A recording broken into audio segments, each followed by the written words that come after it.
bersama saya lagi dalam Alright Nopat Channel dalam segmen Suara Orang Kampung. Alright, ini dia berita menggempakan sahabat-sahabat semua dan juga perkembangan terkini anak kepada Hamzah Zainuddin, mantan Menteri KDN. Sahabat-sahabat semua, ya di dalam kes penipuan.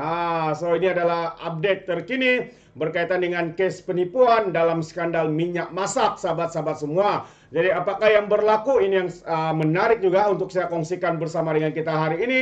Tapi sebelum itu sahabat-sahabat semua, jangan lupa juga untuk terus support Alright Nopat Channel dengan cara tekan butang subscribe, like, dan share. So mari kita ikuti berita menggempakan hari ini. Sahabat semua, kes invoice palsu minyak masak anak bekas menteri, yaitu Hamzah Zainuddin akan file representasi.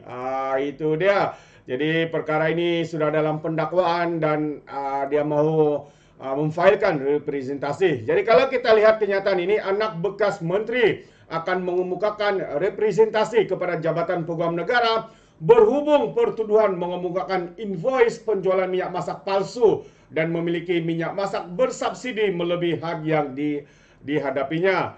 Peguam Nasuha Badruddin yang mewakili Muhammad Fazal Hamzah, 39 tahun, anak bekas Menteri Dalam Negeri, dan Hamzah Zainuddin memaklumkan perkara itu semasa sebutan kes di hadapan Hakim Mahkamah Seksyen Masni Nawi hari ini. Mahkamah juga menetapkan pada 12 Julai ini untuk sebutan semula kes, ya, yang mana terdahulu kalau kita imbas semula sahabat semua, Timbalan Pendakwa Raya Zazwani Zawawi memaklumkan kepada mahkamah bahwa pihaknya menyerahkan dokumen kepada pihak pembelaan untuk tindakan selanjutnya.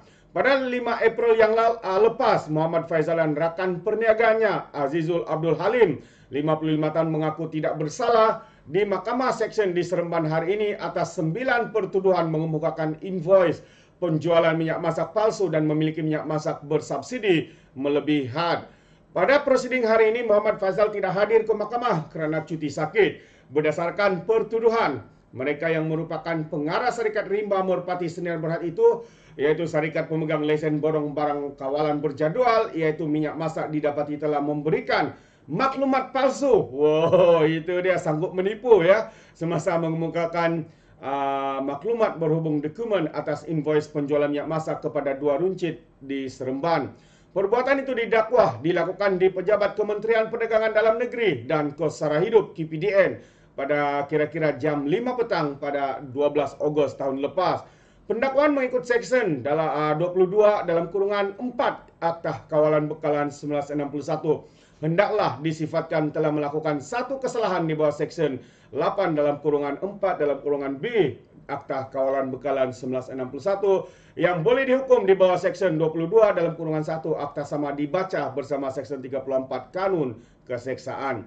Jadi sabit kesalahan boleh didenda maksimal RM 1 juta atau penjara tidak melebihi 3 tahun atau kedua-duanya bagi kesalahan kali kedua, dan seterusnya didenda maksimum RM 3 juta atau penjara maksimum 5 tahun atau kedua-duanya.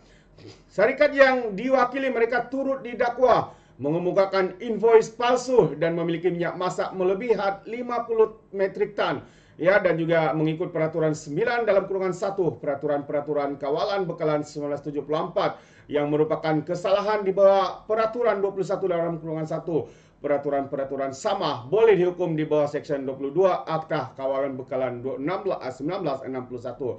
Kesalahan itu dilakukan di Pejabat KPDN dan premis perniagaan Rimba Merpati di kawasan industri Sinar Andalas, Senawang, kira-kira jam 11.15 malam 11 Ogos dan 5 petang 12 Ogos tahun lepas. Jadi sahabat semua, sebenarnya dalam kes ini ada 2 pertuduhan. Jadi kalau didapati bersalah, dia akan dikenakan hukuman 3 tambah 5 menjadi 8 tahun.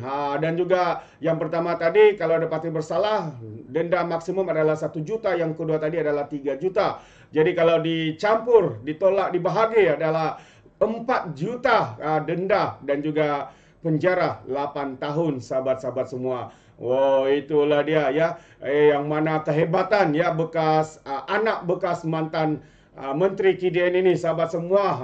Mereka begitu berani sungguh untuk memasukkan invoice minyak masak ya kepada kedai runcit. Jadi ini adalah satu tindakan ya yang amat memalukan ya. Kenapa mereka sanggup melakukan seperti ini?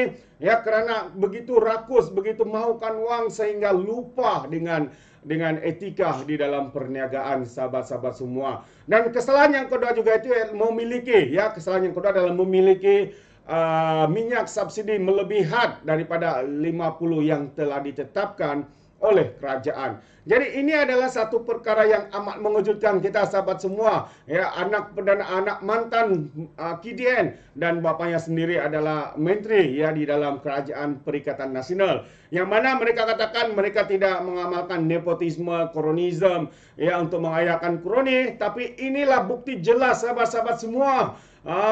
Kerana mungkin bapaknya mempunyai kuasa, anaknya berani untuk melakukan perkara-perkara sedemikian rupa. Memang sangat mengejutkan dan saya percaya ya di saat kekurangan minyak masak ya kerana bekalan ya dan sebagainya di minyak masak di pasaran apabila rakyat mencari tidak dijumpai, rupanya disembunyikan oleh anak kepada mantan menteri KDN ini. Wow, betapa hebat, betapa rakusnya mereka sahabat-sahabat semua untuk mencari keuntungan dalam kesempitan ya, terutamanya kepada rakyat di luar sana. Ini adalah satu tindakan yang tidak masuk akal. Nah, itu dia. Ini pandangan saya sahabat semua. Bagaimana pula dengan Anda dengan perkara penipuan ya, kes penipuan invoice dalam skandal minyak masak melibatkan anak kepada mantan Menteri KDN Hamzah Zainuddin. Yang tahu tu anaknya adalah Faizal Hamzah. Jadi hari ini adalah update terkini di dalam pendakwaan ini. Jadi kita mengharapkan ya mahkamah dapat melakukan tanggungjawab mereka sebaik mungkin untuk menyabitkan ya, kerana sudah didapati, sudah ada bukti ya, mustahil ya boleh terlepas lagi. Jadi bagaimana pula dengan pandangan Anda sahabat-sahabat semua? Anda boleh berikan komen dalam ruangan komen, tapi ingat komen dengan cara berhema. Jangan menjadi seperti Walan Walautit, lebay-lebay, geng sapu bersih ya, dan juga geng takut Anwar apabila mereka memberikan komen penuh dengan hasutan, kebencian dan juga fitnah melampau. Sepertinya mereka tidak punya otak, mungkin karena otak mereka tertinggal di dasar laut Cina Selatan.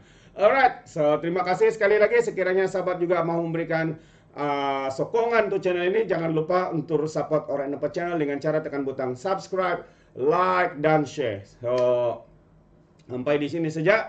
Izinkan saya untuk mengundurkan diri dan seperti biasa peribahasa mengatakan tapapun kangkap 2 tahun keinginan. Dalam bahasa Melayu, tepuk dadah, tanya selera. Sekian saja daripada Orang Nampak Channel. Sampai kita berjumpa lagi dalam info dan update yang makin panas di dalam negara kita. Sekian. Bye-bye.